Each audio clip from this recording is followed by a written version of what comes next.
कुमार है। मुझे 2 आदमियों ने अगवा किया है। मैं किसी पुरानी फैक्ट्री या गोदाम में कैद हूँ। ये दोनों आदमी मेरे पिता के लिए काम करते थे। मैं इन दोनों को पहचानता हूँ। मुझे डर है कि कहीं ये लोग मुझे जान से ना मार डालें। मेरी मदद कीजिए। मेरा फ़ोन नंबर है।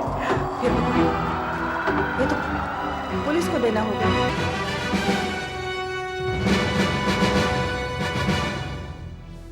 लगता है ये आदमी किसी के चंगुल में फंसा है और मुश्किल में उसे यही एक रास्ता मिला। मिसेस शाह, ये चिट्ठी आपकी खिड़की पर चिपकी हुई थी? जी, वो अचानक आंधी आ जाने की वजह से मैं अपनी खिड़कियां बंद कर रही थी। अचानक ये कागज का टुकड़ा मेरी खिड़की पे आके चिपक गया। मैंने इसे पढ़ा तो मुझे लगा कि आपके पास लाना चाहिए। वैसे आप रहती कहाँ हैं? जी, बांद्रा में, वसंत नगर। सर, मेरे ख्याल से वहां आसपास कोई फैक्ट्री तो है नहीं। हाँ, वहां तो सिर्फ मकान ही मकान है। तो फिर ये चिट्ठी आई कहां से? सर, कहीं ये बच्चों की शरारत तो नहीं है कि चलो हवा में ऐसे ही एक चिट्ठी फेंकते हैं और देखते हैं क्या होता है? तब भी हम इसे मजाक नहीं समझ सकते वीरेंद्र। हो सकता है किसी की जान खतरे में। चिट्ठी पूरी भी नहीं कर सका बेचारा। शायद अचानक वहां कोई आ गया हो। सर, इस नाम के किसी भी आदमी की गायब होने की रिपोर्ट मेरी नजरों में तो नहीं आई है। तुम ऐसा करो जी, हमारे कंप्यूटर्स पर इस साल के सारे रिकॉर्ड चेक करो। सिर्फ मुंबई के नहीं बल्कि सारे देश भर के।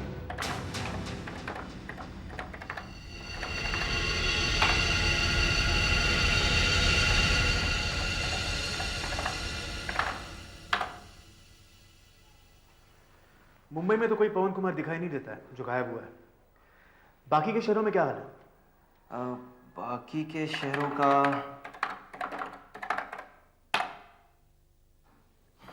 पवन कुमार नाम के किसी भी आदमी के गायब होने की कोई रिपोर्ट नहीं। कुछ पता चला? सर, पिछले 3 महीने की किडनैपिंग्स की लिस्ट चेक कर ली और कुमार नाम का कोई भी आदमी उन गायब होने वालों की लिस्ट में नहीं है। वैसे मैंने सब सेंटर्स को इन्फॉर्म कर दिया है कि पवन कुमार के नाम की कोई भी रिपोर्ट मिले तो हमें फौरन सूचित कर दें। हाँ, पर यह भी तो हो सकता है कि उनके घर वालों ने पुलिस में रिपोर्ट ही ना करवाई हो। उनको शायद किसी ने धमकाया हो, जैसे हर किडनैपिंग केस में होता है। इस पवन कुमार को हमें खुद ढूंढना पड़ेगा। मुश्किल लग रहा है सर। हमें तो यह भी नहीं मालूम है कि वो मुंबई का है भी या नहीं। फिर भी हम मुंबई से ही शुरू करेंगे। टेलीफोन डायरेक्टरी में जितने भी कुमार नाम के आदमी हैं, उनको टेलीफोन पर कांटेक्ट करने की कोशिश करो। सर, पर यहाँ कुमार नाम के आदमियों की लिस्ट पूरे 3 पन्नों की है। ठीक है, इन पन्नों की कॉपीज बनवाओ और जितने भी लोग ऑफिस में अवेलेबल हैं, उनको टेलीफोन करने के काम में लगवा दो। हेलो मिस्टर कुमार जी, देखिए हम एक मिस्टर पवन कुमार से बात करना चाहते हैं। जी, क्या पवन जी यहीं रहते हैं? नहीं, ओके, थैंक यू। क्या मिस्टर पवन कुमार यहाँ नहीं रहते? अच्छा, इस नाम के आपके कोई और रिश्तेदार ऑस्ट्रेलिया में है? पिछले 15 सालों से? Okay, thank you. तकलीफ के लिए माफी चाहता हूँ। 636-3347। जी, मैं मिस्टर पवन कुमार से बात कर सकता हूँ? पवन कुमार, क्या पवन कुमार यहाँ नहीं रहते? Okay, thank you. सर, अभी तक हमारे हाथ कुछ नहीं लगा है। पवन कुमार नाम के 9 लोग मिले हैं, लेकिन सब सही सलामत हेलो, अपने घर में। 625656। हमारे पास यही है। क्या मैं मिस्टर पवन कुमार जी से? सर, हम कोशिश कर रहे हैं। और क्या क्या कहा? देखो, मैंने तुम्हें पहले भी कहा है कि मैं किसी भी तरह कल तक पैसों का इंतजाम कर दूंगा, लेकिन मेरे बेटे को कुछ मत करना प्लीज। हेलो मिस्टर कुमार, आप शांत हो जाइए। नहीं, मेरे बेटे को देखिए, हम वो नहीं हैं जो आप समझ रहे हैं। कौन है आप? हाँ, मैं एसीपी सीआईडी। हाँ? आपके बेटे पवन को अगवा किया गया है। सीआईडी? हाँ। तुम्हें कैसे पता चला? देखो, हमारे इस मामले में दखल मत दो, हमें हमारे हाल पे छोड़ दो। हेलो, हमें अपना आदमी मिल गया है। हमें अकेला छोड़ दीजिए। मैं खुद संभाल लूंगा इस मामले को। मैं नहीं चाहता कि पुलिस इस मामले में कोई दखल दे, प्लीज। हाँ एसीपी, हाँ प्लीज यहाँ से चले जाइए, भूल जाइए इस सब के बारे में। हमें पुलिस की मदद नहीं चाहिए। इसका मतलब है किडनैपर्स ने जरूर आपको धमकी दी होगी कि ये बात पुलिस तक नहीं पहुंचनी चाहिए। साहब, आप मेरी मजबूरी समझने की कोशिश क्यों नहीं करते? पवन मेरा इकलौता बेटा है, मेरा इकलौता बेटा है एसीपी साहब। उसकी माँ नहीं है, मैं ही उसकी माँ हूँ और मैं ही उसका बाप। और 6 महीने पहले ही मैंने उसकी शादी की रूपा से। देखिए, पुलिस को बुलाकर मैं उसे किसी खतरे में नहीं डाल सकता। प्लीज एसीपी साहब, प्लीज। हाँ, हम किडनैपर्स को उनकी मुंह मांगी रकम देने को तैयार हैं, लेकिन हम ये नहीं चाहते कि मेरे पति पर कोई आ जाए। आप प्लीज यहाँ से चले जाइए, हमें अपने हाल पर छोड़ दीजिए। देखिए, इस मामले में आपकी मदद हमारे अलावा और कोई नहीं कर सकता। ये देखिए, पवन, ये तो मेरे बच्चे पवन की लिखाई है। ये चिट्ठी उसी ने लिखी है, ये चिट्ठी में पवन ने लिखी है। देख देख। ये चिट्ठी, ये कागज का टुकड़ा हमें यूं ही मिला किस्मत से। और ये आपकी और पवन की खुशकिस्मती है कि ये कागज का टुकड़ा हमें आपके पास ले आया। अब तो मामले की गंभीरता समझ लीजिए।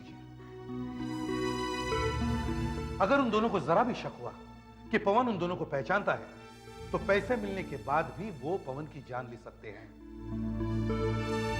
और अगर आपको अपने बेटे की जान बचानी है, तो आपको हमारी मदद करनी चाहिए। प्लीज। मुझे लगता है आप ठीक कह रहे हैं। मुझे माफ कर दीजिए एसीपी साहब, लेकिन मुझे ये सब मालूम भी तो नहीं था ना। ठीक है सत्यपाल जी, आप शांत हो जाइए। अब मुझे शुरू से बताइए, ये सब कैसे हुआ? परसों शाम 5 बजे वो दफ्तर से निकला, लेकिन वो घर नहीं पहुंचा वो। और जब 7 बजे तक वो घर नहीं आए, तो मैंने उन्हें मोबाइल पे कांटेक्ट करने की कोशिश की, लेकिन उनका मोबाइल बंद था। और पवन का भी अपना मोबाइल बंद नहीं रखते। और 8 बजे। हाँ, 8 बजे। एक मिनट मैं दिखाता हूँ।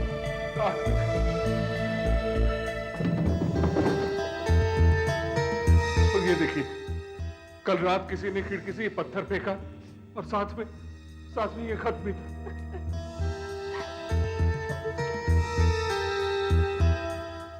पिताजी, इन लोगों ने मुझे किडनैप कर लिया है और इनका कहना है कि जब आप इन्हें 50 लाख रुपए देंगे तो वो मुझे छोड़ देंगे। पर अगर आपने किसी को बताया या पुलिस को बुलाया तो मेरा क्या होगा पता नहीं। पिताजी, आप और चाहे कुछ भी करना, मगर पुलिस को बिल्कुल मत बताना, प्लीज। क्या आपने किसी को ये फेंकते हुए देखा था? नहीं, लेकिन हम लोगों ने एक मोटरसाइकिल की आवाज सुनी थी। जब तक हम खिड़की तक पहुंचे, वो जा चुका था। तो फिर उसके बाद क्या किया आपने? और क्या करता, पैसों के इंतजाम में लग गया। स्टॉक ब्रोकर्स, बैंक मैनेजर, सबसे बात की और पैसों का इंतजाम भी कल तक हो जाएगा। चिट्ठी फेंकने के बाद क्या किडनैपर्स ने आपको फोन किया था? जी हाँ, कल रात 11 बजे उन्होंने फोन किया था। वो ये जानना चाहते थे कि मैंने पैसों का बंदोबस्त किया या नहीं। मैंने उनसे कल दोपहर तक का वक्त मांगा, लेकिन एसीपी साहब, जब मैंने पवन से बात करने की कोशिश की तो उन्होंने लाइन काट दी। उन्होंने ऐसा कुछ कहा कि वो दोबारा कब फोन करेंगे? हाँ, कहा करेंगे, लेकिन कब ये तो पता ही नहीं। अब अगर उनका फोन आया तो हम उसे रिकॉर्ड करने की कोशिश करेंगे। क्या आपके फोन की दूसरी लाइन है घर में? जी, ऊपर पवन के स्टडी रूम में। रुदुला, ऊपर जाकर फोन रिकॉर्ड करने का सामान सेट करो। Yes sir. और आसपास नजर रखने का इक्विपमेंट भी लगा देना। Okay sir. आइए।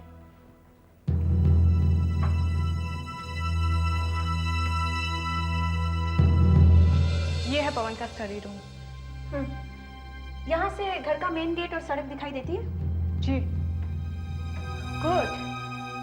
यहाँ से तो सड़क साफ दिखाई देती है। अब मैं अपना सामान सेट कर लूँ।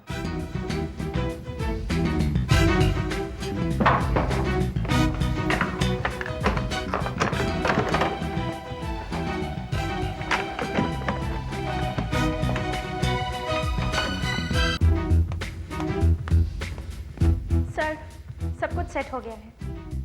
टेलीस्कोप, कैमरा और फोन की बातें रिकॉर्ड करने वाला सामान। और सबसे अच्छी बात यह है सर कि ऊपर के कमरे से मेन गेट साफ दिखाई देता है। गुड। सत्यपाल जी, अब जब किडनैपर्स का फोन आएगा तो आप ऐसा कीजिए, थोड़ी मोहलत और मांग लीजिए उनसे, कुछ दिन और। नहीं सीपी साहब, वो नहीं मानेंगे, उन्हें पैसे कल ही चाहिए। अगर वो नाराज हो गए पवन तो तब तक सही सलामत है जब तक उन्हें पैसे नहीं मिलते। इधर आपने पैसे दिए और उधर वो पवन को अपने रास्ते से हटाकर फरार हो जाएंगे। Why don't you understand this? आपके पास सिर्फ एक ही रास्ता है, आप उनसे थोड़ा टाइम और मांग लीजिए ताकि हम उन तक पहुंच सकें।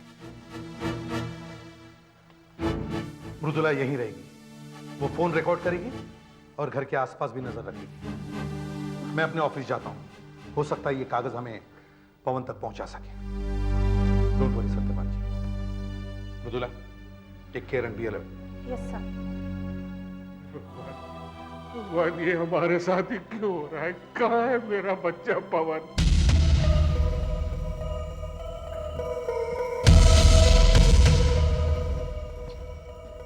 क्या हाल है मेरे 50 लाख के चेक? हाँ? प्लीज मेरे हाथ खोल दो, अरे बहुत दुखता है। चुप चुप, बकवास नहीं करेगा तू। हाथ खोल दे। अबे पिछली बार हाथ खोला था तो सीधा खिड़की की तरफ भागा था। हैं? भागा क्यों था रे? हैं? भागने की कोशिश कर रहा था, हमसे बच के भाग जाएगा तू? हैं? हाथ खोल दे इसका। अरे ऐसे कैसे खोल दे मुन्ना? हाँ? तू तो बहुत कीमती है हमारे लिए। ओहो बेटा, परेशान नहीं होते हैं। हाँ, कल तुम्हारे पिताजी हम लोगों को 50 लाख रुपए दे देंगे। हाँ? और हम लोग बन जाएंगे लखपति। और तुम्हारा तो बस फिर तुम लोग मुझे छोड़ दोगे? हाँ। मिसेस शाह को ये कागज कितने बजे मिला था? करीब 7 बजे के आसपास। मतलब किडनैपिंग के 24 घंटे बाद, क्योंकि पिछली शाम 5 बजे पवन को अगवा किया गया था। 24 घंटे बहुत होते हैं वीरेंद्र। सर, ये कागज उसने उसी फैक्ट्री या गोदाम में से फेंका होगा जहां उसे कैद करके रखा गया है। कितनी दूर हो सकती है जगह मिसेस शाह के घर से? वसंत नगर से। जी सर। मिसेस शाह यहां रहती है, कागज यहां से मिला था। अब सवाल यह उठता है कि यह कागज आया कहां से, कितनी दूर से आया और किस तरफ से आया। मिसेस शाह कह रही थी कि उस वक्त आंधी चल रही थी, और हमें पता करना है कि आंधी उस समय किस तरफ से आ रही थी, यहां से, यहां से, यहां से या यहां से। हमें मौसम विभाग के किसी आदमी से बात करनी होगी, उन्हें जरूर मालूम होगा उस समय आंधी किस तरफ से आ रही थी। ठीक है सर, मैं मौसम विभाग के ऑफिसर मिस्टर घोष को बुला कर ले आता हूं। देखिए साहब, समुद्र में लो प्रेशर एरिया की वजह से परसों शाम से ही तेज हवा चल रही थी और कल शाम तक रही। साउथ वेस्टर्ली यानी दक्षिण पश्चिम की दिशा से हवा की रफ्तार फोर्स 4 के लगभग थी। मिस्टर घोष, जरा सरल भाषा में बताइए, अगर ये कागज का टुकड़ा हमें कल शाम 4 बजे यहां मिला, और अगर ये कागज का टुकड़ा पिछले 24 घंटों में कभी भी फेंका गया हो, तो ये किस तरफ से आया होगा? देखिए, कल सारा दिन हवा इस तरफ से आ रही थी और काफी तेज भी। हो सकता है वो कागज यहीं कहीं से आया होगा। हवा यहां से चल रही थी। आप कह रहे हैं कि हवा यहां से चल रही थी, यहां हमें पेपर मिला। अगर यहां हमें पेपर मिला है तो वो यहीं कहीं से आया होगा। और ये जो एरिया है ये 10 किलोमीटर लंबा और ये 8 किलोमीटर चौड़ा है। इसका मतलब 80 स्क्वायर किलोमीटर। ये तो काफी बड़ा एरिया बताया आपने। सर, ये एरिया तो बिल्कुल पानी है और हवा यहां से आ रही थी। और चूंकि पेपर हमें यहां मिला है, इसका मतलब पेपर यहीं कहीं से आया होगा। Paper has to be from here. सवाल यह भी है कि यह कागज का टुकड़ा कितनी दूरी से आया है। और सर, ये तो बिल्कुल हल्का है, इतना हल्का कि जरा सी भी हवा से काफी दूर निकल सकता है। कल तो आंधी चल रही थी। और आपको तो ये भी नहीं पता कि वो कागज कितने बजे फेंका गया। अगर वो पिछले 24 घंटे में किसी भी समय फेंका गया हो तो ये तो पता चल ही नहीं सकता कि वो किस तरफ से आया और कितनी दूर से आया? सर, जिस एरिया की हम बात कर रहे हैं यहाँ पर एक हाईवे भी है। हो सकता है कि ये पेपर किसी ट्रक या कार में अटक कर कहीं का कहीं होता हुआ वसंत नगर में पहुंच गया। तुम ठीक कह रहे हो विवेक, मगर हमारे पास इसके अलावा कुछ और है भी तो नहीं।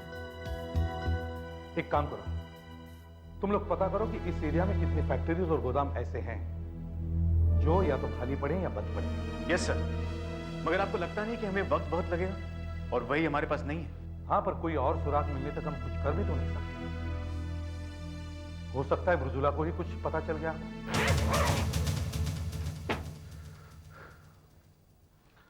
ये सारे पैसे आ गए हैं। मेरा स्टॉक ब्रोकर आया था, उसने मेरे सारे शेयर्स बेच दिए। इसमें सारे नोट पुराने हैं। जैसा उन बदमाशों ने कहा था, एक भी गड्डी इसके अंदर नई नहीं है। अच्छा है, मगर एक बात याद रखिए, जब उन किडनैपर्स का फोन आए तो आप उन्हें किसी भी तरह टाल दीजिए। कहिए कि पैसे इकट्ठा करने में अभी और वक्त लगेगा। देखिए सत्यपाल जी, आप उन लोगों को पैसे देने में जितनी देर लगाएंगे, पवन उतनी ही देर और सलामत रहेगा।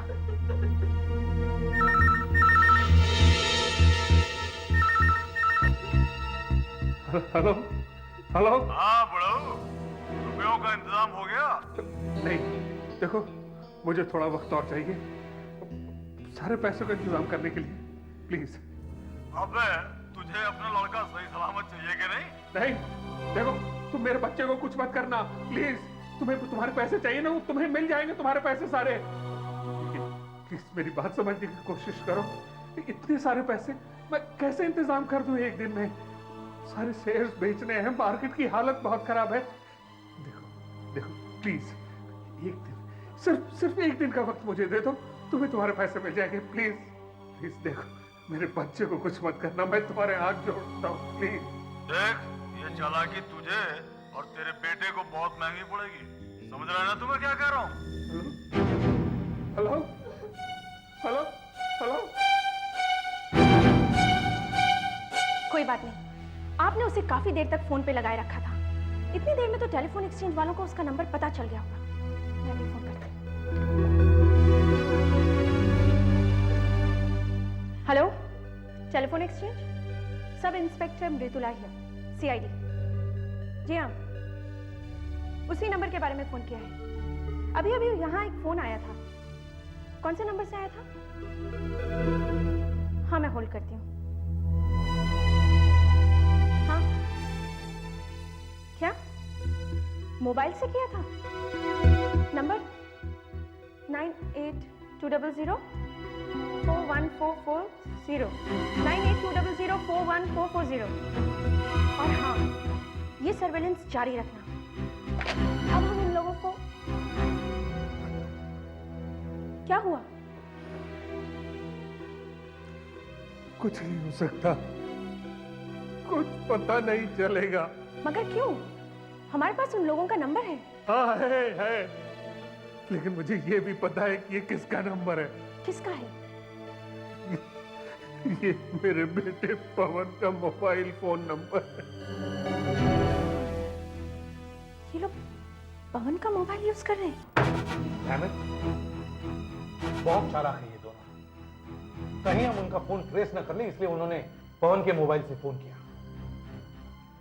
तो सर अब हम क्या करें?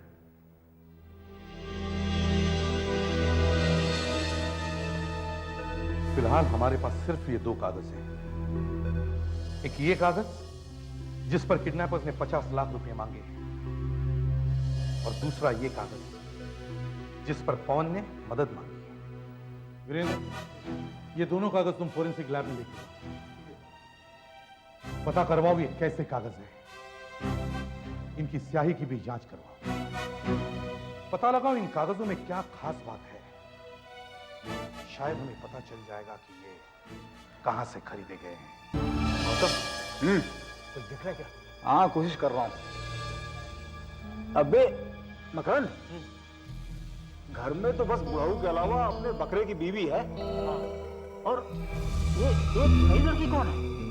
हाँ, अब ये लड़की कहां से टपक गई? कौन है ये? उस साले को मना किया था मना किया था किसी को बताना नहीं, फिर ये होशियारी को दिखा रहा है रे? हाँ? हमें लगता है इस बड़ों को ना सबक सिखाना ही पड़ेगा।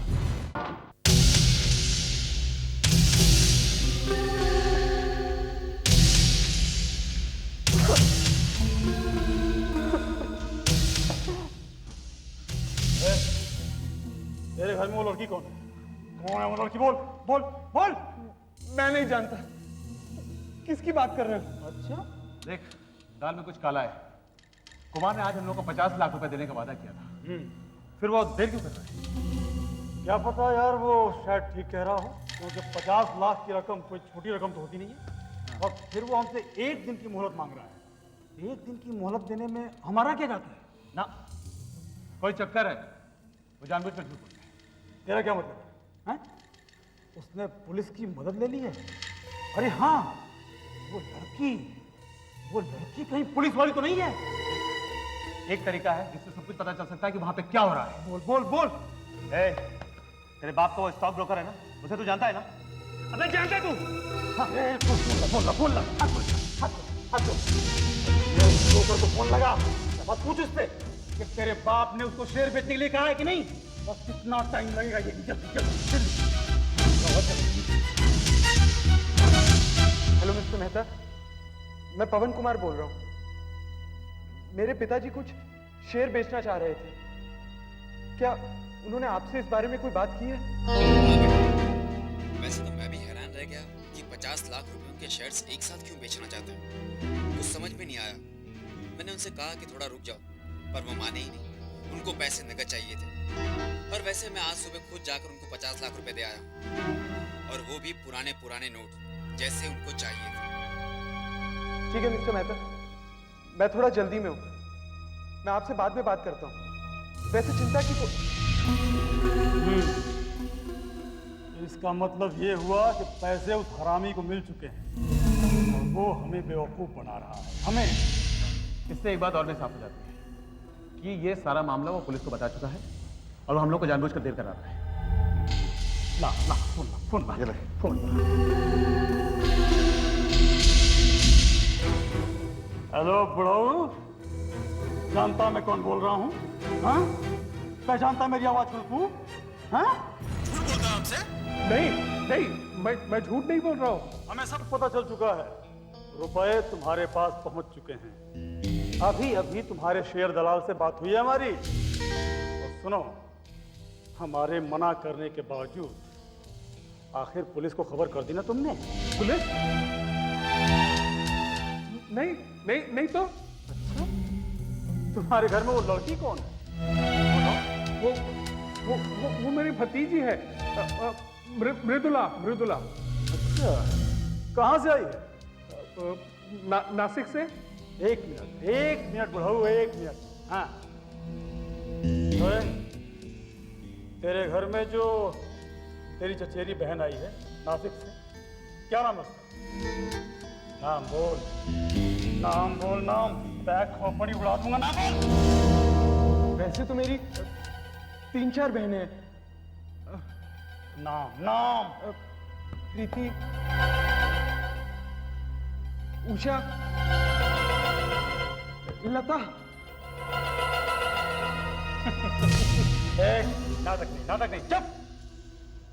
सुन, तेरे बेटे को ऐसे किसी रिश्तेदार के बारे में कुछ भी नहीं पता, सुना तूने? देखो, ये मेरे बहुत दूर की रिश्तेदार है और बहुत दिनों के बाद आई है हमारे घर पे, इसलिए। देख बुढ़ाऊ, एक बात तो बहुत साफ हो गई है कि तेरे लिए तेरे बेटे की जान की कीमत क्या है। और एक बात कान खोल के तू भी सुन ले, हमें सारे रुपए 50 लाख 1 घंटे के अंदर चाहिए अभी, वरना तू अपने बेटे को खत्म समझ। नहीं, उसे कुछ मत करना प्लीज। देखो, मैं तुम्हारे हाथ जोड़ता हूँ। देखो, अपने बेटे को दोबारा अगर जिंदा देखना चाहते हो तो अपने घर से निकलो और बिल्कुल अकेले।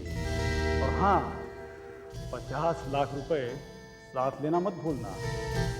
और सुनो, अपना मोबाइल फोन भी अपने साथ रखना।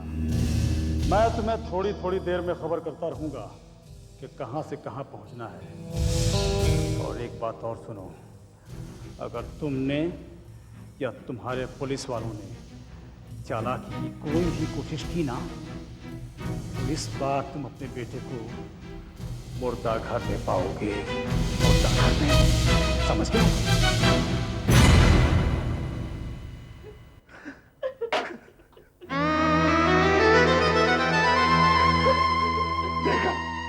देखा, इसीलिए मैं कह रहा था कि मैं अपने बेटे को खुद छुड़ाना चाहता हूँ। क्यों सुने मैंने एसपी साहब की बात? नहीं, मैं अब जा रहा हूँ उन्हें पैसे देने के लिए और अपने बेटे को लेकर आने के लिए।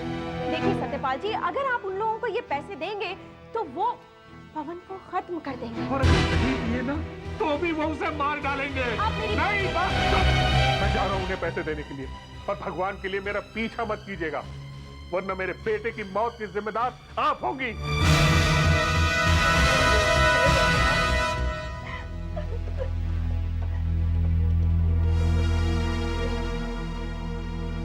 हेलो हेलो सर, सत्यपाल जी अभी अभी घर से निकले हैं उन लोगों को पैसे देने के लिए।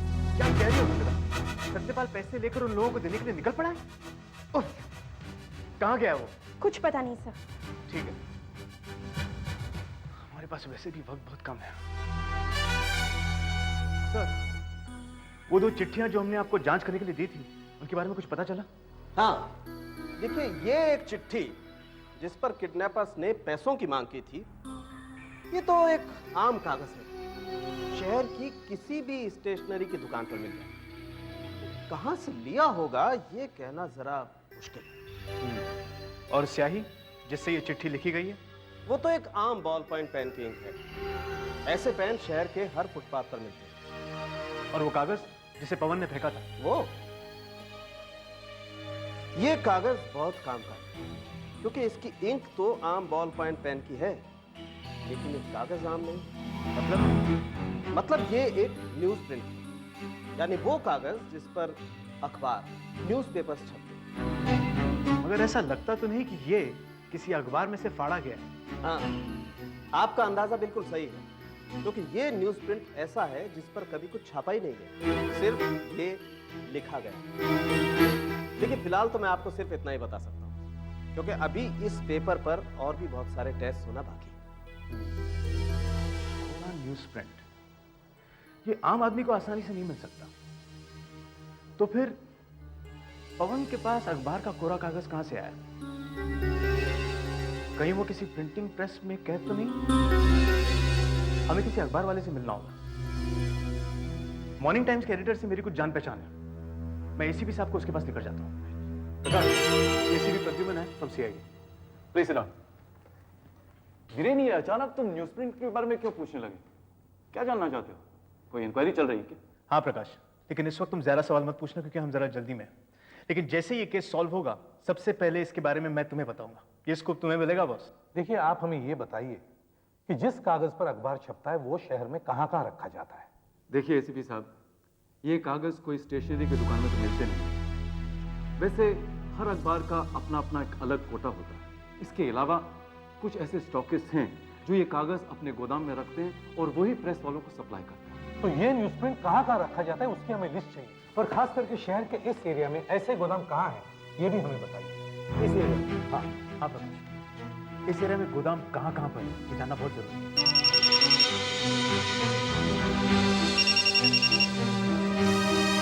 हेलो। हाँ, अच्छा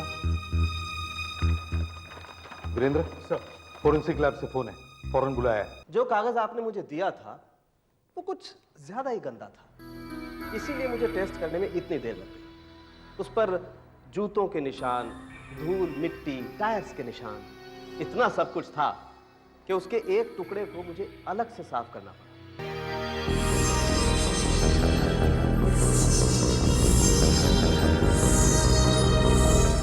एकदम साफ नहीं है, अब भी इस पर कुछ छोटे छोटे काले निशान हैं। ये निशान इस कागज के नहीं है। तो फिर?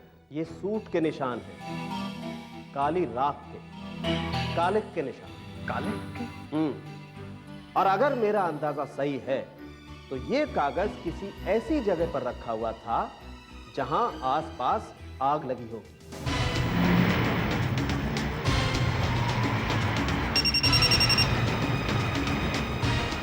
हेलो, हाँ हाँ, मैं सतपाल बोल रहा हूँ। बोलो, मुझे किधर जाना है? हाँ ब्रो, अब मेरी बात ध्यान से सुन। आगे जो सिग्नल नजर आ रहा है ना, वहां से लेफ्ट टर्न ले लो तू, समझा?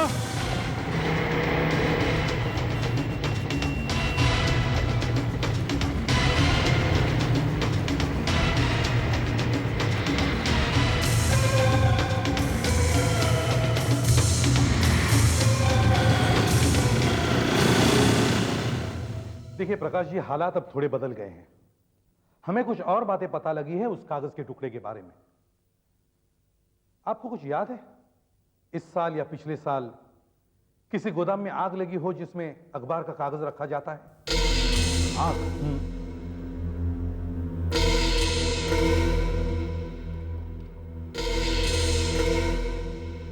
हाँ, लगी थी। एक गोदाम में आग जरूर लगी।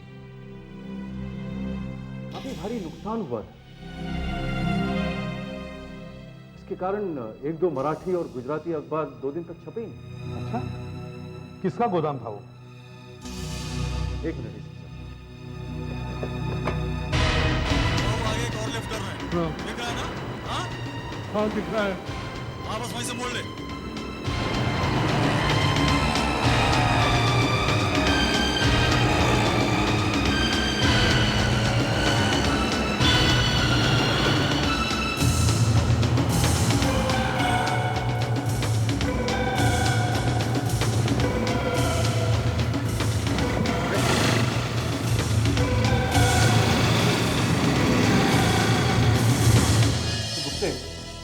पिछले साल जिस गोदाम में आग लगी थी वो किसका था? जहां से वो गुजराती दर्पण वाला न्यूज प्रिंट लेता है, किसका था? सर वो सिन्हा साहब का गोदाम था। सिन्हा साहब? और शॉर्ट सर्किट हो जाने की वजह से आग लग गई थी, काफी नुकसान हो गया था। कई टन न्यूज प्रिंट जलकर राख हो गया था। आपके पास सिन्हा का फोन नंबर तो होगा? है ना सर?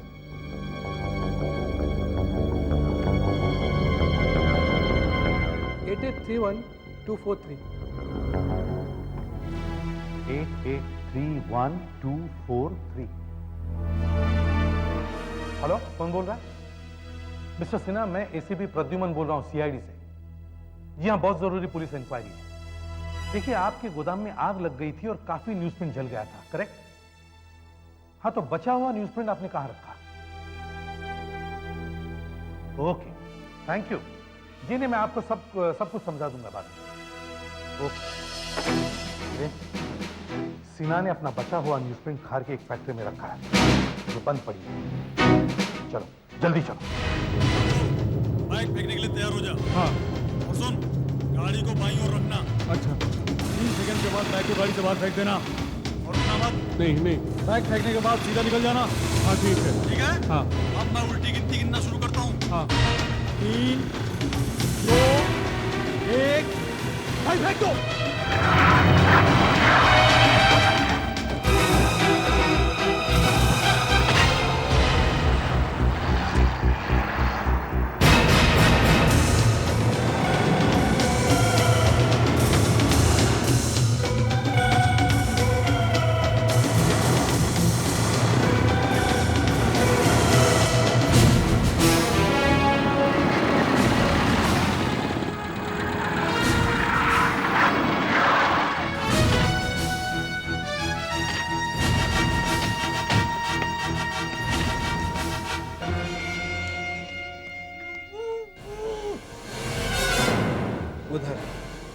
उधर ही होंगे वो। चलो।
घबराओ मत पवन, तुम सुरक्षित हो।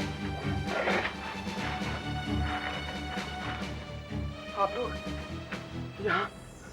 तुमने ये चिट्ठी जो फेंकी थी, पर तुमने ये किया कैसे? उन लोगों ने खाना खाने के लिए मेरे हाथ खोले थे। बस मैंने मौका पाते ही मैंने यहां से कागज फाड़ लिया और जल्दी से लिखना शुरू किया। अभी आधा ही लिखा था कि उन लोगों को शक हो गया, इसलिए मुझे कागज फेंकना पड़ा। चलो अधूरी ही सही, पर इस कागज के टुकड़े पर लिखी तुम्हारी चिट्ठी 2 आदमियों को आजीवन कारावास जरूर दिलवा देगी। बाहर में सब गाड़ियां और मोटरसाइकिल हटवा दो, वो लोग शायद आ जाएं।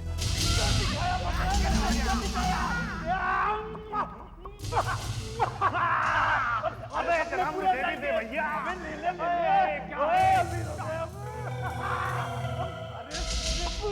गौतम, हम लोग तो अमीर हो गए। हाँ तुरंत हम अमीर हो गए, लेकिन सबसे पहले पवन का मुंह बंद करना होगा। इसके बाद हम यहाँ से कहीं दूर निकल जाएंगे। अरे मैं तो कहता हूँ ये शहर ही छोड़ देंगे, उसके बाद मौज मजा। अरे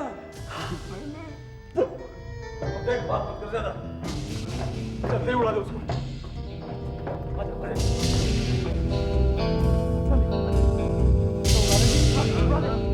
तुम्हारा खेल खत्म हो गया पवन। किसने खोले? हमने खोले। पिस्तौल फेंक दो। कैसे हो गया? हमने तो इतनी सावधानी बरती थी।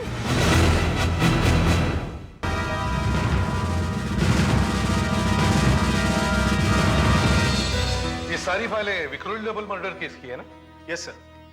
सर गवाहों के बयान, फॉरेंसिक और बैलिस्टिक रिपोर्ट के साथ साथ मैंने मेरी रिपोर्ट भी इसमें लगा दी है सर। रात को इसे मैं ठीक तरह से पढ़ लेता हूँ, कल बताता हूँ मुझे क्या लगता है। ठीक है सर। और मैं तुम्हें घर छोड़ देता हूँ। No thank you sir. Sir आज मैं पार्ला जिम खाना जा रहा हूँ। मेरा कॉलेज का एक दोस्त है अजय सेठिया, वो एक पार्टी दे रहा है। अजय सेठिया, नाम कुछ सुना हुआ सा लगता है। शायद आज सुबह अखबार में पढ़ा था मैंने, राइट सर। सर 6 महीने बाद कोरिया में होने वाले इंटरनेशनल गेम्स में भारत की जो एथलेटिक टीम जा रही है, उस टीम का इसे कैप्टन बनाया गया सर। अच्छा, मगर उससे तुम्हारी दोस्ती कैसे? सर वो कॉलेज में मेरा जूनियर था और तभी मैं भी काफी भागा दौड़ा करता था सर। बस इसी भागदौड़ में हमारी मुलाकात हो गई और दोस्ती पक्की हो गई। फिर मैं पुलिस में आ गया, लेकिन उस पर एथलेटिक्स की धुन सवार रही सर। सर आज वो देश का ही नहीं बल्कि एशिया का टॉप एथलीट है सर। चलो उसे मेरी तरफ से भी मुबारकबाद दे। Yes sir. उसे कहना देश की नाक मत कटाना, समझे? Yes sir. हाँ बिल्कुल, कुलदीप साहब ने भी काफी नाम कमाया और इस बार आप एक बात खास तौर से चाहती कि बार हम कोरिया जाएंगे और ट्रॉफी लेकर आएंगे। अरे आप जरा जल्दी करो, देर हो रही है भाई। सर बस थोड़ा सा इंतजार कीजिए, मेरा दोस्त आने वाला है, वीरेन। अजय सर आ गया। हाय वीरेन, तू आ गया बदमाश। अरे कोई वक्त आने का, तू क्या समझता है? तू सीआईडी ऑफिसर क्या बन गया, तू कभी भी आ सकता है। क्या करूं यार, पुलिस वाला हूं। तेरी तरह सुपरस्टार एथलीट थोड़ी ना हो जो जब चाहे काम छोड़कर चलाऊं। सजय थैंक यू। अरे तो शुरुआत है वीरेन, मेरा और मेरी टीम का इतना भरोसा, इतना विश्वास है कि ट्रॉफी हम ही लेकर आएंगे और अपने देश का नाम चमकाएंगे। मुझे तुम पर पूरा भरोसा है। चल अपने टीम मेंबर से मिलता हूं। ये सर, ये है मिस्टर श्रेष्ठ, हमारी टीम के मैनेजर। हेलो। और ये है मिस्टर नायर, हमारे नए coach. Hello. India best coach. Sir और ये मेरा दोस्त है वीरेन, एक सीआईडी ऑफिसर। सर आप विश्वास नहीं करेंगे, कुछ साल पहले ये आदमी बहुत तेज भागता था। अच्छा? हाँ। जहाँ तक मुझे याद है मैं दौड़ने में से हराया भी करता था। हाँ। शुक्र करो अजय कि मैं पुलिस में भर्ती हो गया, वरना तुम भी हमारी टीम में आ जाओ, चलो हमारे साथ। अजय क्या बात है, और कितनी देर तक तरसाओगे मेहमानों को? चलो चैंपियन है, फिर बोलो। आइए। तू तो कॉलेज में शराब के खिलाफ था। अरे यार आज खुशी का मौका है, आज तू भी पिएगा। हाँ ओके। ये लेना, इसकी सील पहले से खुली हुई है। खुली हुई है?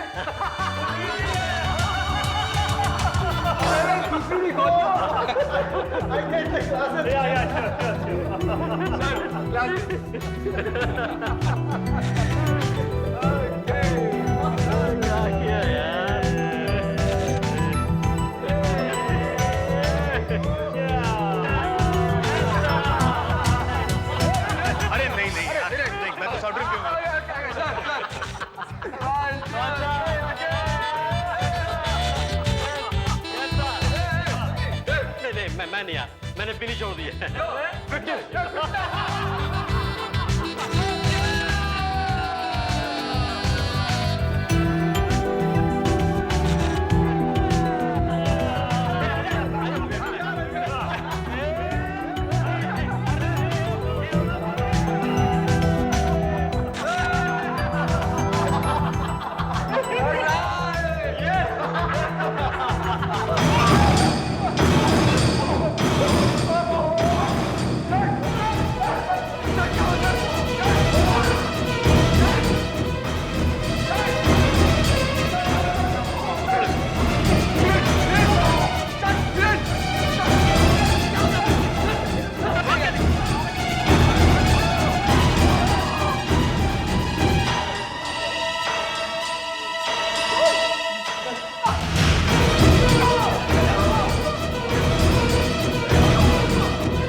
अब आप किस चीज का इंतजार कर रही हैं? ये आदमी जिंदगी और मौत के बीच झूल रहा है, आप इसे अंदर क्यों नहीं ले जा रही?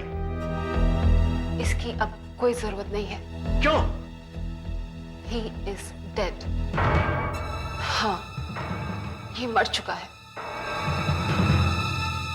मैं चाहता हूं कि शैंपेन की तीनों बॉटल्स जब्त करके फॉरेंसिक लैब में एनालिसिस के लिए भेज दो, और उस रोज पार्टी में जो जो लोग मौजूद थे उन सब के बयान ले लो। पता लगाओ कि वो बॉटल्स वहां कौन कौन लाया था। ये सभी काम फुर्ती से हो जाने चाहिए। Excuse me sir, sir please ये केस मुझे दे दीजिए, मैं तहकीकात करूंगा। देखो वीरेंद्र, जब भी किसी पुलिस ऑफिसर का कोई रिश्तेदार या दोस्त किसी केस में उलझा हो तो उसे वो केस हाथ में नहीं लेना चाहिए, नहीं लेना चाहिए। अजय तुम्हारा दोस्त है। सिर्फ दोस्त नहीं सर, गहरा दोस्त है, और वो इस वक्त आईसीयू में मौत से लड़ रहा है। और वो दूसरा आदमी, वो कोच मर चुका है सर, और ये सब मेरी आंखों के सामने हुआ है। मैं ये जानना चाहता हूं कि मेरे वहां रहते हुए उन्हें मारने की हिम्मत किसने की? सर प्लीज सर, ये केस मुझे दे दीजिए प्लीज। ठीक है। अब अजय कैसा है डॉक्टर? पहले से बेहतर है, मगर कमजोरी अभी बहुत है। पूरी तरह से ठीक होने में 1-2 हफ्ते तो लग जाएंगे। किस्मत अच्छी थी कि वो बच गया। एग्जैक्टली हुआ क्या है? जहर दिया गया है, जहर, या तो आर्सेनिक या उसके जैसा ही कुछ और। फिलहाल यकीन के साथ मैं कुछ भी नहीं कह सकती। कोच की जब ऑटोप्सी होगी तब पता चल जाएगा कि ये जहर कौन सा है। कोच शायद पूरा ग्लास एक साथ पी गए थे, मगर अजय के पेट में उतना जहर नहीं निकला। उसने शायद 1-2 सिप ही लिए होंगे, वरना आज यहाँ एक के बजाय 2 लाशें पड़ी होती मुर्दा घर में।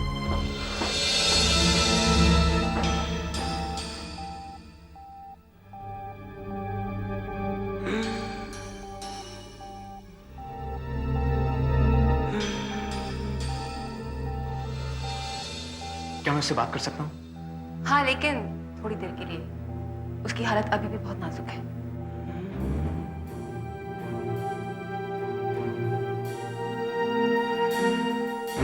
अजय, अजय, देख कौन आया। मैं वीरेन। अब कैसा महसूस कर रहा है? बेटा,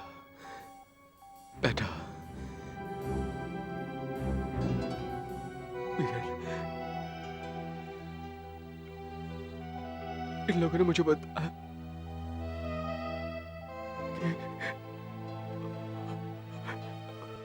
कि कौन साहब की मौत हो गई है। क्या ये सच है वीरेंद्र? देखो अजय, अजय, मैं पता लगाने की कोशिश कर रहा हूं कि ये किसने किया है। मैं उसे चैन से जीने नहीं दूंगा, मगर इसके लिए मुझे तुम्हारी मदद की जरूरत है। देखो अजय, पार्टी तुम्हारी तरक्की की खुशी में दी गई थी और किसी ने तुम्हारा कत्ल करने की कोशिश की। बदकिस्मती से गलत आदमी मारा गया। अब हत्यारे का पता लगाने के लिए मुझे सब कुछ डिटेल में जानना है। तुम मुझे यह बताओ कि तुम्हारी तरक्की से कुछ लोग जल गए होंगे। किन किन को प्रॉब्लम हो सकती है तुम्हारी तरक्की से? और दूसरी बात, पार्टी वाली रात को एग्जैक्टली क्या हुआ? मैं सब समझ रहा हूं, मैं सब समझ रहा हूं वीरेन। मैंने सोचा था वो दिन मेरी जिंदगी का सबसे खुशी का दिन होगा, लेकिन सबसे मनहूस साबित हुआ। इसकी शुरुआत कुछ रोज पहले हुई थी। उस सुबह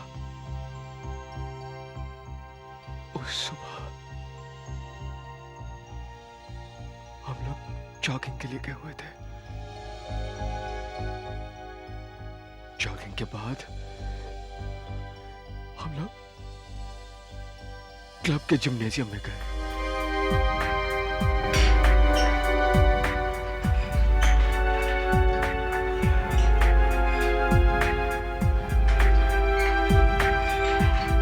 तुम लोगों को इस तरह मेहनत करते देखकर मुझे बेहद खुशी हो रही है और गेम शुरू होने तक अगले 6 महीने इसी तरह मेहनत और मशक्कत के होंगे। और गेम जीतने के लिए तुम लोगों को अपनी बॉडीज को परफेक्ट कंडीशंस में रखना होगा। एक विजेता टीम को जरूरी तौर पर एक ऐसे लीडर की आवश्यकता होती है जो टीम का सही नेतृत्व कर सके।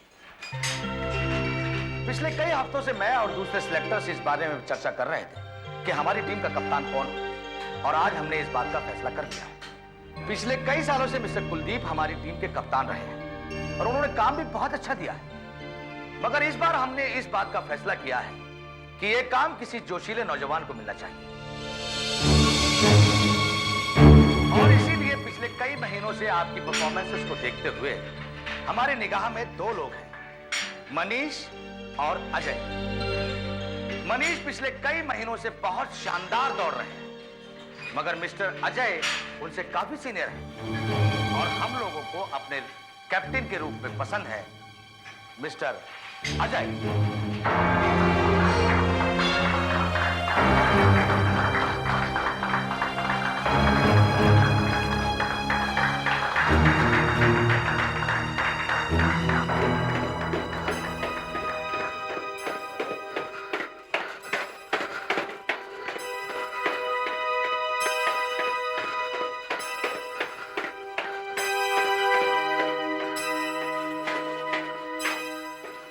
Excuse me sir.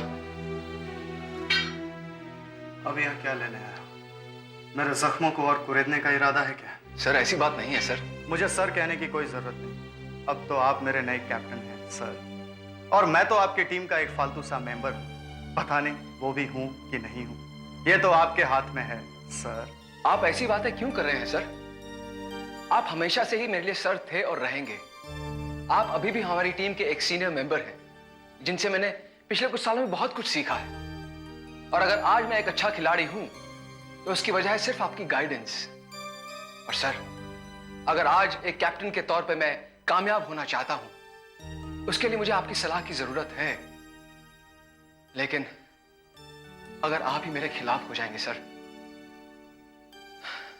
तो मैं आज ही इस कैप्टनशिप से इस्तीफा दे दूंगा। मेरे इस बर्ताव के लिए मैं माफी चाहता हूँ अजय। इस तरह से अचानक मेरे हाथ से कैप्टनशिप का छिन जाना, मैं इस बात को सहन नहीं कर सका अजय। वैसे तो मैं हमेशा से तुम्हारे साथ हूं। Thank you sir, thank you very much sir. वो मेरे कैप्टन बनने की खुशी में परसों एक पार्टी हो रही है सर। उस पार्टी में तभी रंग आएगा अगर आप वहां पे होंगे। मैं चाहूंगा कि आप जरूर वहां पे आए सर। ओके अजय, मैं तुम्हारी पार्टी में आऊंगा, जरूर आऊंगा। प्रवीण, तुम्हारा हाई जंप तो कमाल था यार। हाँ, इट वाज एक्सीलेंट। अरे सर आप आए, मुझे बहुत खुशी हुई sir. Thank you for coming. Congratulation Ajay, मैं तुम्हारे लिए शैंपेन लाया, स्पेंसर्स। मुझे लगा तुम्हें ये पसंद आएगी। Yes sir, thank you very much. मैं भी वही लेके आया, स्पेंसर शैंपेन। मुझे पता था तुम्हें ये पसंद है। अब तुम्हारे पास 2 बॉटल्स हो गई। 2 नहीं 3। हाँ 3। अरे देव भी मेरे लिए यही शैंपेन लेके आया। हाँ, लेट्स गो। आज हम इसकी भूल जाओ, आज हम सिर्फ शैंपेन पिएंगे। देव प्लीज इन्हें रख लो। And you know what? और उसके बाद क्या हुआ वो तो तुझे पता ही है वीरेन। शैंपेन की बोतल खुली और अजय अजय अजय अजय रिलैक्स। अजय देखिए अजय देखिए, अब आप जाइए यहाँ से प्लीज। मैंने आपसे पहले ही कहा था इसे उकसाने की जरूरत नहीं है। अजय इसको अजय अपने आप को काबू में रख। किसी ने तुम्हारी हत्या करने की कोशिश की, लेकिन गलती से कोई और मर गया। लेकिन मैं कातिल को ढूंढ निकालूंगा अजय, तू सुन रहा है? मैं कातिल को ढूंढ निकालूंगा। Please go now. Ajay relax, relax Ajay. Hello, हाँ दया बोल। कहाँ से? फॉरेंसिक डिपार्टमेंट से। हाँ बोल। शैंपेन बोतल्स की जांच हो गई? अच्छा, क्या पता चला? ठीक है, मैं अभी पहुंचता हूँ। तो बाकी के 2 बॉटल्स के मिलावट के बारे में तो कह ही नहीं सकते, लेकिन ये तीसरी बॉटल जिससे अजय और कोच ने शैंपेन पी थी, लगता है इसमें मिलावट की गई थी। क्या मिलाया गया? इस बॉटल की शैंपेन की केमिकल जांच से बात पता लगती है कि इसमें आर्सेनिक मिला है। आर्सेनिक? जी हाँ, आर्सेनिक। बॉटल और ग्लासेस से भी यही पता चलता है। बॉटल में बची शैंपेन की कंसंट्रेशन से यह बात पता लगती है कि इसमें करीब 5 से 8 ग्राम तक आर्सेनिक मिलाया गया। 5 से 8 ग्राम? ये तो बहुत ज्यादा डोज है ना? हाँ, इनफैक्ट तुम्हारा दोस्त बहुत लकी था कि उसने सिर्फ 1-2 घूंट पिए। अगर वो जरा से भी ज्यादा पी लेता तो उसका भी वही हश होता जो उस कोच का। तीसरी बोतल कौन लाया होगा? इसके ऊपर कोई फिंगरप्रिंट्स मिले? नो सर, बॉटल्स को बर्फ में रख दी गई थी, जिससे आसपास पानी की परत जम जाने की वजह से प्रिंट्स या तो धुंधले पड़ गए या धुल गए। अजय ने जो मुझे बताया उस हिसाब से सिर्फ 3 लोग शैंपेन लेकर आए। एक्स कैप्टन कुलदीप, देव और मनीष। अब तीनों में से कोई एक जहर वाली बोतल लाया है। इसका मतलब तीनों में से कोई एक आप हम में से किसी एक पर कोच के मर्डर और अजय पे खून करने की कोशिश का इल्जाम लगा रहे हैं। तुम तीनों ही शैंपेन लेकर आए थे और उनमें से किसी एक बोतल में जहर मिला हुआ था। तुम तीनों में से किसी एक ने बोतल का सील तोड़कर इंजेक्शन के जरिए शायद आर्सेनिक मिला दिया था। सील तोड़कर इंजेक्शन से? ये क्या बकवास है? Shut up! शैंपेन की बोतल तो तुम भी लाए थे ना, और ज्यादातर वक्त तुम बार के पास में ही थे कि नहीं? हो सकता है ये तुमने किया हो। आप बिना बात के मुझे फंसाने की कोशिश कर रहे थे। मुझे अच्छी तरह याद है, जब अजय शैंपेन खोलने लगा था तब उसने दूसरी बोतल उठाई थी, लेकिन तुमने उसे रोका और उसे जहर वाली बोतल दी, ये कह के कि उसकी सील पहले से टूटी हुई है। हाँ ऐसा हुआ था, लेकिन सील मैंने नहीं तोड़ी थी सर। सर मेरा इस मामले से कोई लेना देना नहीं। और ना ही मेरा। देखिए, मैं जो बॉटल लाया था वो तो सील थी। मेरी बॉटल पर भी सील लगी हुई थी। मुझे तो यह भी नहीं पता कि आर्सेनिक मिलता कहाँ है। मिस्टर कुलदीप, आर्सेनिक कहां मिलता है ये तो मैं भी नहीं जानता, और ना ही मैं ये जानता हूं कि खूनी कौन है। लेकिन एक बात मैं अच्छी तरह से जानता हूं, हम लोग हमेशा आखिर में हमारे आदमी तक पहुंच जाते हैं। Always get our man. 3 bottle, 2 में शैंपेन, 1 में मौत।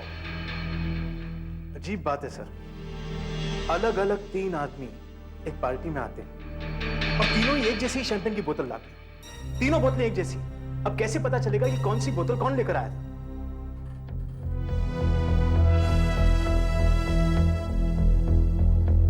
तुम्हारे पास उन दुकानों के नाम है जहां से ये बॉटल्स खरीदी गई थी? जी हाँ सर। देव ने फोर्ट में खरीदी थी मैरीगोल्ड वाइन से, मनीष ने तारदेव से और कुलदीप ने गोल्ड वाइन शॉप अंधेरी से खरीदी थी। ये देखो, बैच नंबर 959, ये खुली हुई बॉटल का बैच नंबर है।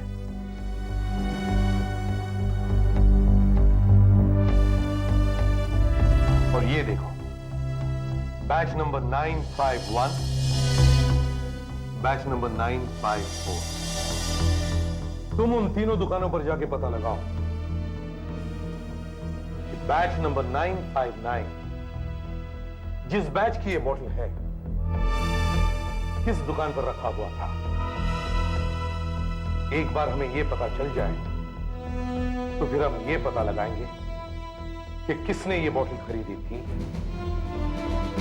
वही हमारा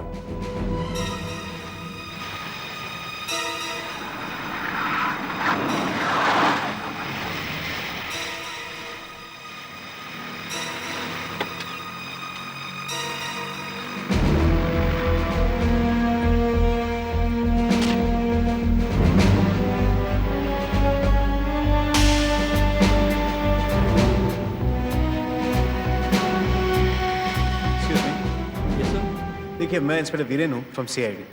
सीआईडी? ठीक है, डरिए मत। मैं आपसे कुछ सवाल पूछना चाहता हूँ।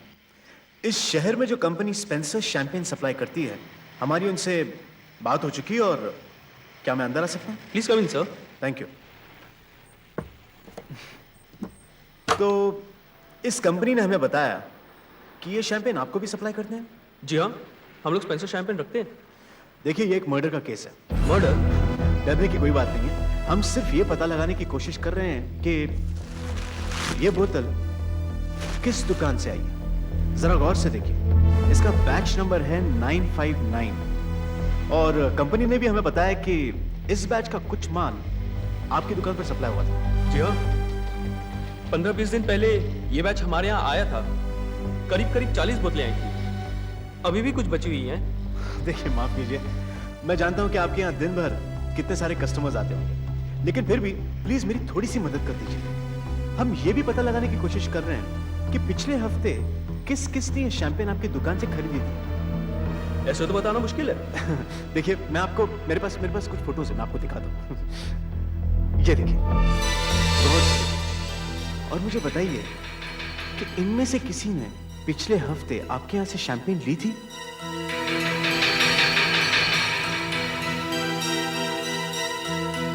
ये आदमी कुछ जाना पहचाना सा लग रहा है।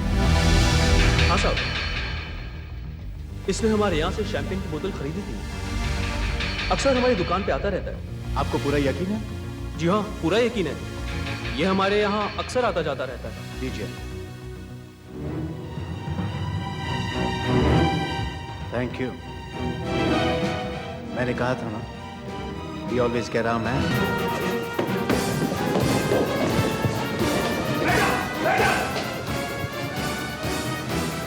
Yes, sir. Contact her. Yes, sir.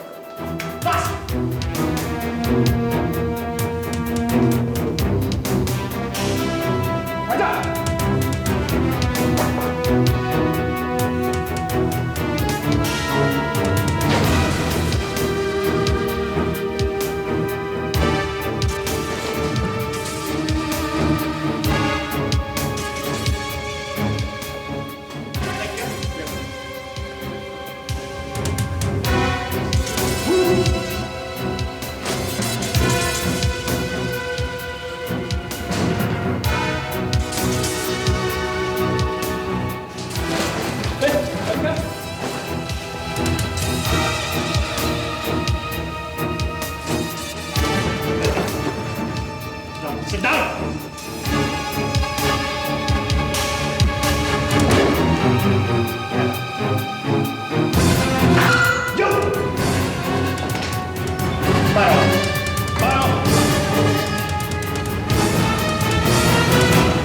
ये मुमकिन नहीं है, मुमकिन नहीं है।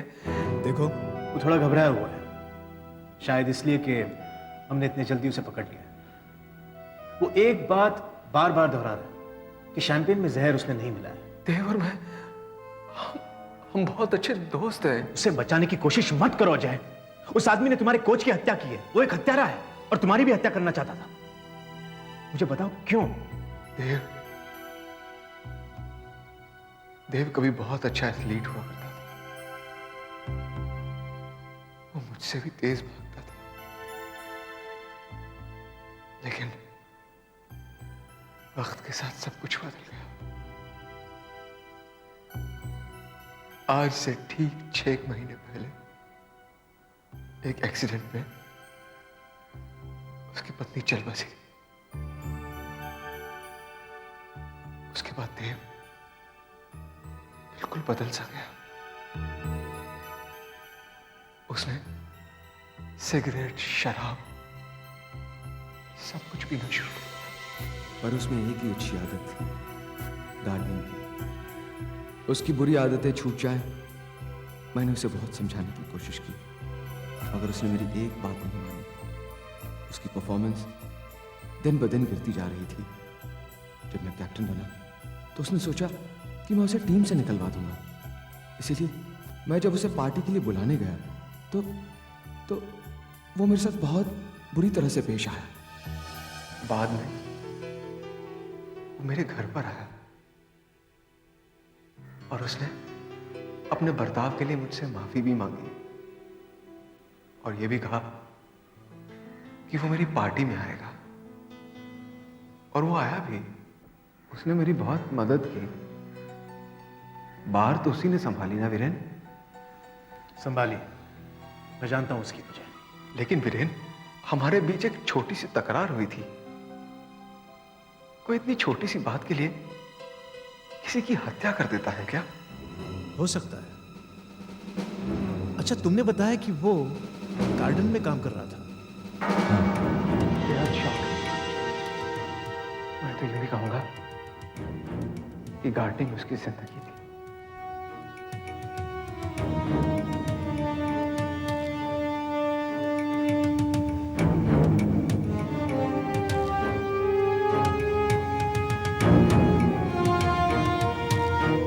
सर, ये देखो क्या मिला।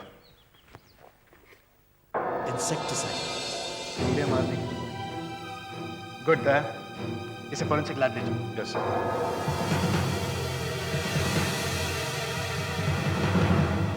कुछ पता चला डॉक्टर वर्मा? देखिए, कीड़े मारने वाली दवा में कई किस्म के केमिकल्स होते हैं, ज्यादातर जहरीले। आर्सेनिक भी उनमें से एक है। और शैंपेन में मिलाया गया जहर भी आर्सेनिक ही था, राइट? अब सवाल ये उठता है कि क्या शैंपेन में भी वही आर्सेनिक मिलाया गया था जो कि कीड़े मारने वाली दवा में था? मैं फिलहाल यही टेस्ट कर रहा हूं। देखिए, इस टेस्ट ट्यूब में कीड़े मारने वाली दवा है और इस दूसरी टेस्ट ट्यूब में शैंपेन। मैं इस कीड़े मारने वाली दवा में मिले खास किस्म के केमिकल की जांच कर रहा हूं जो आमतौर पर इस पे नहीं होता। और ये केमिकल है डाइएथाइल नाइट्रोफिनाइल थायोसल्फेट और टेट्राइथाइल पायरोफॉस्फेट। और अगर वही केमिकल इस शैंपेन में भी मिल गया तो इसका मतलब यही है ना कि शैंपेन में जो जहर मिलाया है वो इसी पैकेट का था। अब मैं इस कीड़े मारने वाली दवा में एक खास केमिकल मिक्स कर रहा हूं और वही केमिकल मैं इस शैंपेन वाली टेस्ट ट्यूब में मिक्स करूंगा। अगर इन दोनों का कलर मिल गया तो समझिए कि सैंपल मैच कर रहे हैं। जहर यहीं से आया।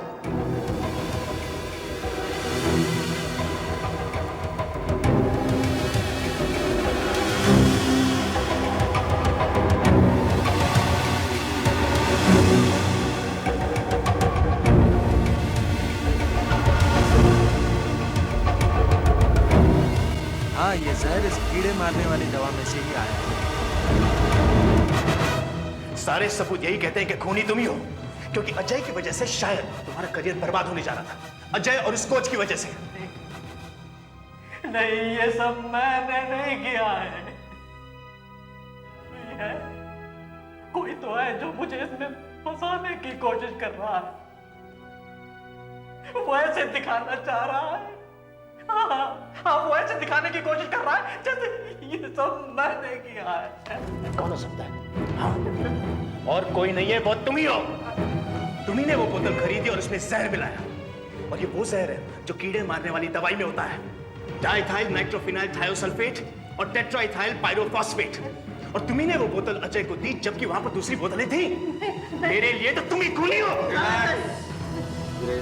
Relax, relax.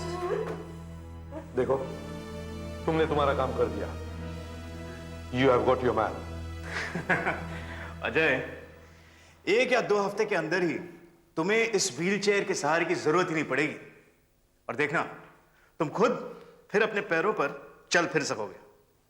और फिर देखना अजय, 1 महीने के अंदर ही फिर से तुम अपनी प्रैक्टिस शुरू कर सकते हो। वीरेन, कैप्टेंसी से मुझे कुछ लेना देना नहीं है। एक रेस जीतने के लिए कोई किसी की जान कैसे ले सकता है? और हम अपने आप को स्पोर्ट्समैन कहते हैं। इन सब सुख दुख का नाम ही जिंदगी है बॉस।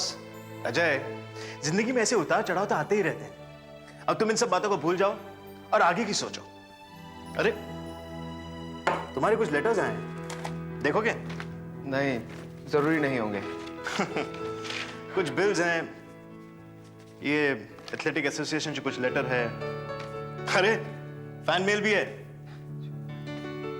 और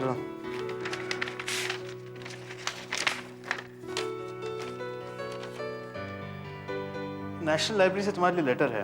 कहते हैं कि कुछ किताबें तुम्हारे पास हैं जो तुमने वापस नहीं की हैं और तारीख निकल चुकी है। तुम अगर चाहो तो मैं दे दूं वापस। नहीं वीरेन, मैं बाद में लौटा दूंगा। Viren, if you don't mind, मुझे अकेला छोड़ दो। मुझे बहुत थकावट महसूस हो रही है और कल सुबह जल्दी कोच के चौथे पे भी जाना है। ये एक महान इंसान के साथ साथ एक बहुत अच्छे दोस्त भी थे। इनका एक सपना था कि हमारी एथलेटिक टीम दुनिया की सबसे अच्छी टीम बने, दुनिया के नक्शे में हमारे देश का नाम चमके। मगर आज यह हस्ती हम लोगों के बीच नहीं। मगर उनके सपने को साकार करने के लिए, उनके सपने को सच्चा बनाने के लिए हम अपनी एड़ी चोटी का जोर लगा देंगे। दोस्तों, अगर मुझे पता चल जाए कि किस शख्स ने इन्हें जहर दिया है, तो यही जहर उसके गले में उंडेल दूं, अपने हाथों से उसका गला दबा दूं, अपने हाथों से फांसी का फंदा बनाकर उसके गले में डालकर छत से लटका दूं। आखिर कौन हो सकता है वो शख्स जो इनका दुश्मन है? इन्होंने जिस मेहनत, जिस लगन से अपनी टीम को साथ दिया, उन्हें इस लायक बनाया कि वो विश्व स्तर पर खेल सके। ये बात एक काबिल तारीफ है।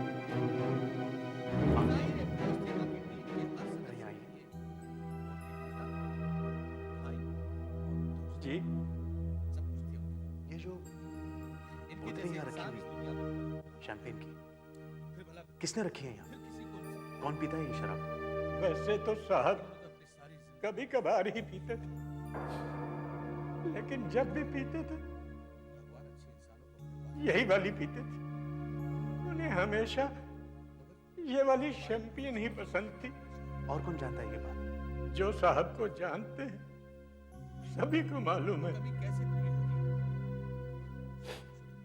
शुक्रिया। विश्वास करने के लिए दिल ही नहीं हो रहा कि वो हमारे बीच नहीं, मगर हकीकत से मुंह तो नहीं मोड़ा जा सकता। क्या हुआ बेटे? हम सब के लिए वहां कैबिनेट पर शैंपेन की 2 बोतलें रखी हुई हैं, स्पेंसर्स की, और कोच स्पेंसर्स की शैंपेन ही पीता था। तो क्या हो गया? तुम कहना क्या चाहते हो? अजय, अब तक मैं यही समझ रहा था कि किसी ने तुम्हारा कत्ल करने की कोशिश की है और कोच बेचारा बिना बात के मारा गया। मगर अब मैं ये समझ गया हूं कि कोच ही असली शिकार था, तुम नहीं। मगर कोच की कोई क्यों हत्या करना चाहेगा? यही जानने के लिए तो मैं यहां आया हूं। अच्छा मुझे बताइए, क्या कोच को किसी से कोई प्रॉब्लम थी, किसी खिलाड़ी से जिसे वो टीम से बाहर निकालना चाहते हो, या फिर किसी से कोई बहस हुई हो? किसी को क्या प्रॉब्लम हो सकती है सर? वो तो दिल के बहुत अच्छे इंसान थे। अच्छा, उनकी जान पहचान कितने लोगों के साथ थी? मेरा मतलब है जो लोग उनके घर गए हो या फिर जिन्होंने उनके साथ बैठकर पी हो। ज्वाइन करने के बाद सभी खिलाड़ियों को उन्होंने अपने घर पर बुलाया था और एक एक करके उनसे पूछा था कि वो उनसे क्या चाहते हैं। सभी तो उनके घर पर गए थे। अच्छा, मतलब करीब करीब सभी लोग जानते थे कि वो क्या पीते थे। अच्छा श्रेष्ठा जी, एक बात बताइए, क्या कोच किसी बात को लेकर परेशान थे? लोग परेशान तो थे कि कुछ खिलाड़ियों की परफॉर्मेंसेस लगातार एक जैसी नहीं थी। शायद इस बारे में कोच ने कोई पूछताछ की हो। जी नहीं, बल्कि कोच ने इस बात का फैसला किया था कि इस बार खिलाड़ियों का मेडिकल चेकअप कराएंगे। कहीं कोई खिलाड़ी ड्रग्स तो नहीं ले रहा, आई मीन स्टेरॉइड्स। स्टेरॉइड्स? आप तो जानते ही हैं मिस्टर वीरेन कि कुछ दवाइयां लेने से आपकी परफॉर्मेंस बेहतर हो सकती है। आप बहुत तेज दौड़ सकते हैं, बहुत तेज, लेकिन दवाइयां लेना मना है, स्टेरॉइड्स लेना मना है। ओहो, और कोच टीम की जांच करके यह पता लगाना चाहता था कि उनमें से कोई इन दवाइयों का इस्तेमाल तो नहीं कर रहा। जी हाँ, अब आप मनीष को ही ले लीजिए ना। पिछले महीने इतना खराब दौड़ता था कि पूछो मत, और अचानक चैंपियन की तरह दौड़ने लगा। अब ये भी हो सकता है कि वो मेहनत कर रहा हो, प्रैक्टिस कर रहा हो, या फिर स्टेरॉइड्स ले रहा हो। इन्हीं सब बातों को मालूम करने के लिए कोच इन खिलाड़ियों का मेडिकल चेकअप कराने वाले थे। एक और बात, अगर यह साबित होता है कि कोई दवाई ले रहा है तो उसके खिलाफ क्या कार्रवाई की जाती है? हिंदुस्तान ही में नहीं बल्कि सारी दुनिया में इसे गैर कानूनी माना जाता है। ऐसे एथलीट को सारी जिंदगी के लिए खेल से बाहर कर दिया जाता है, यानी जिंदगी बर्बाद। मिस्टर श्रेष्ठ, मुझे इन सभी खिलाड़ियों की पिछले 1 साल की रिपोर्ट दीजिए। इस बेवकूफी का आखिर मतलब क्या है? हमारे खून की जांच क्यों की जा रही है? देखने के लिए कि आप में से कोई अपनी ताकत बढ़ाने के लिए दवाइयों का इस्तेमाल तो नहीं कर रहा, ड्रग्स का इस्तेमाल तो नहीं कर रहा। और अगर ड्रग्स का कोई इस्तेमाल कर रहा है तो शायद उसी ने कोच की हत्या की है और अजय को भी जान से मारने की कोशिश की है। बकवास है ये सब। इसका कोच की हत्या से क्या ताल्लुक है? कोच आप लोगों का मेडिकल चेकअप करने ही वाला था, उसे हकीकत का पता चल जाता, इसलिए उसका कत्ल कर दिया गया। अब इस टेस्ट से पता चल जाएगा कि आखिर खूनी है कौन। जस्ट टू बी श्योर, मैं ब्लड और यूरिन टेस्ट दोनों ही कर रही हूँ। मेरे ख्याल से आज शाम तक मैं आपको रिपोर्ट भिजवा दूंगी। सर। यस।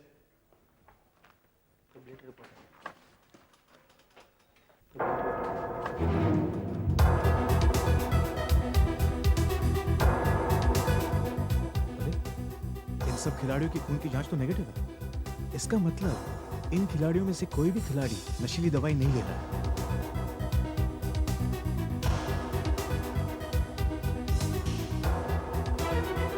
ये अजीब बात है। इसका मतलब जो मैं सोच रहा था वो सच नहीं है। दया, जरा वो वाली फाइल देना जो टीम के मैनेजर ने भी दी है, एथलेटिक्स के रिपोर्ट के बारे में।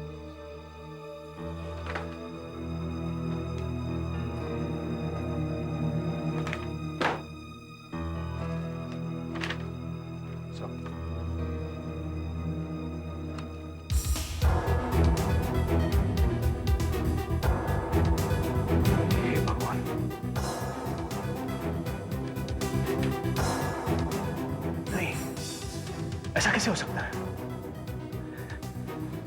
ये मैंने पहले ही क्यों नहीं देखा?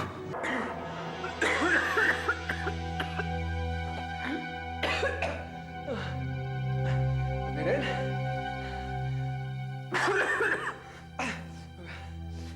वीरेन,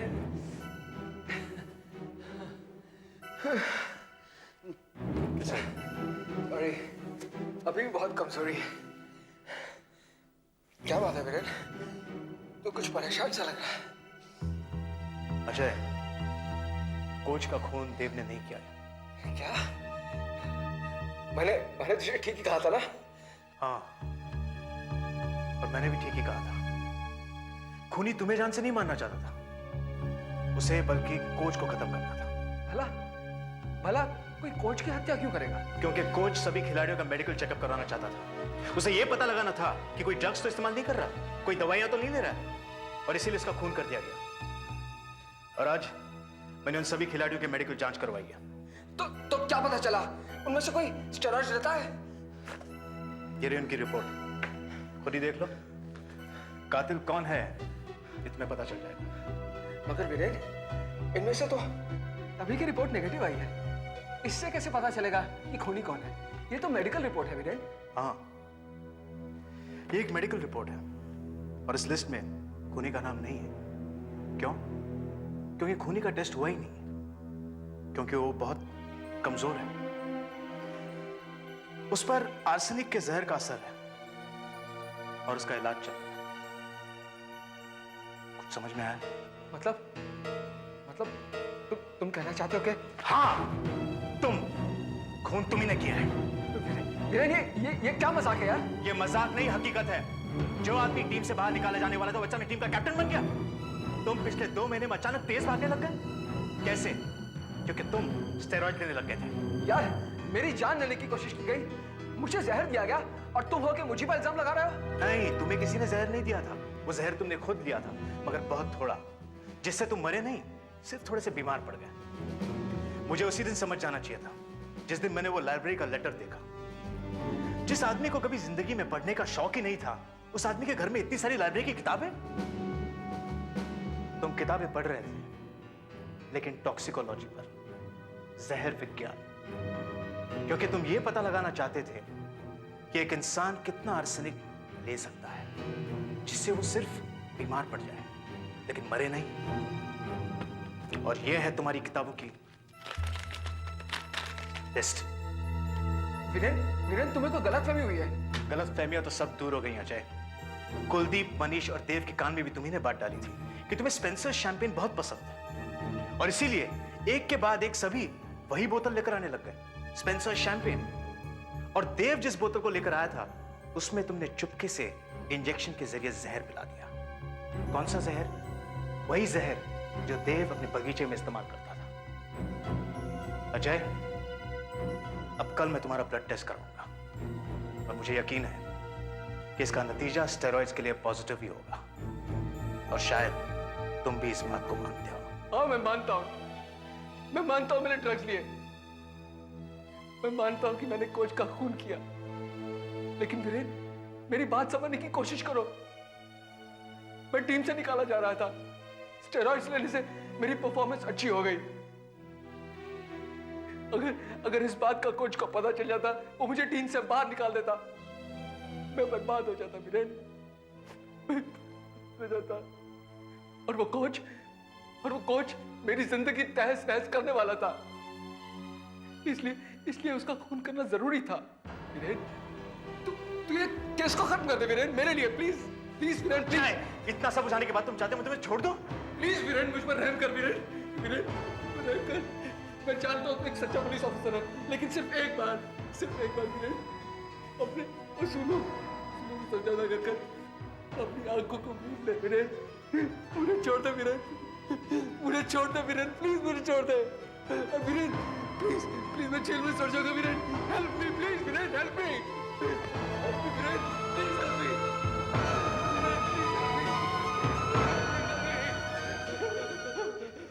मैं बिक गया हूं। इसका मतलब तूने मुझे छोड़ दिया? मैं बिक चुका हूं। मैं बिक चुका हूं अपने उसूलों के हाथों। मैं बिक चुका हूं इस देश के उसूलों पे। अब मेरी कोई कीमत नहीं है। अगर मैं तुम्हें छोड़ दूंगा तो मैं अपनी माँ बाप की आंखों में कभी झांक के नहीं देख सकूंगा। कहीं मुझसे मुंह ना मोड़ लें, ये सोचकर कि उन्होंने एक कीड़े को जन्म दिया है। मुझे माफ कर दो जय, मुझे तुम्हें गिरफ्तार करना होगा।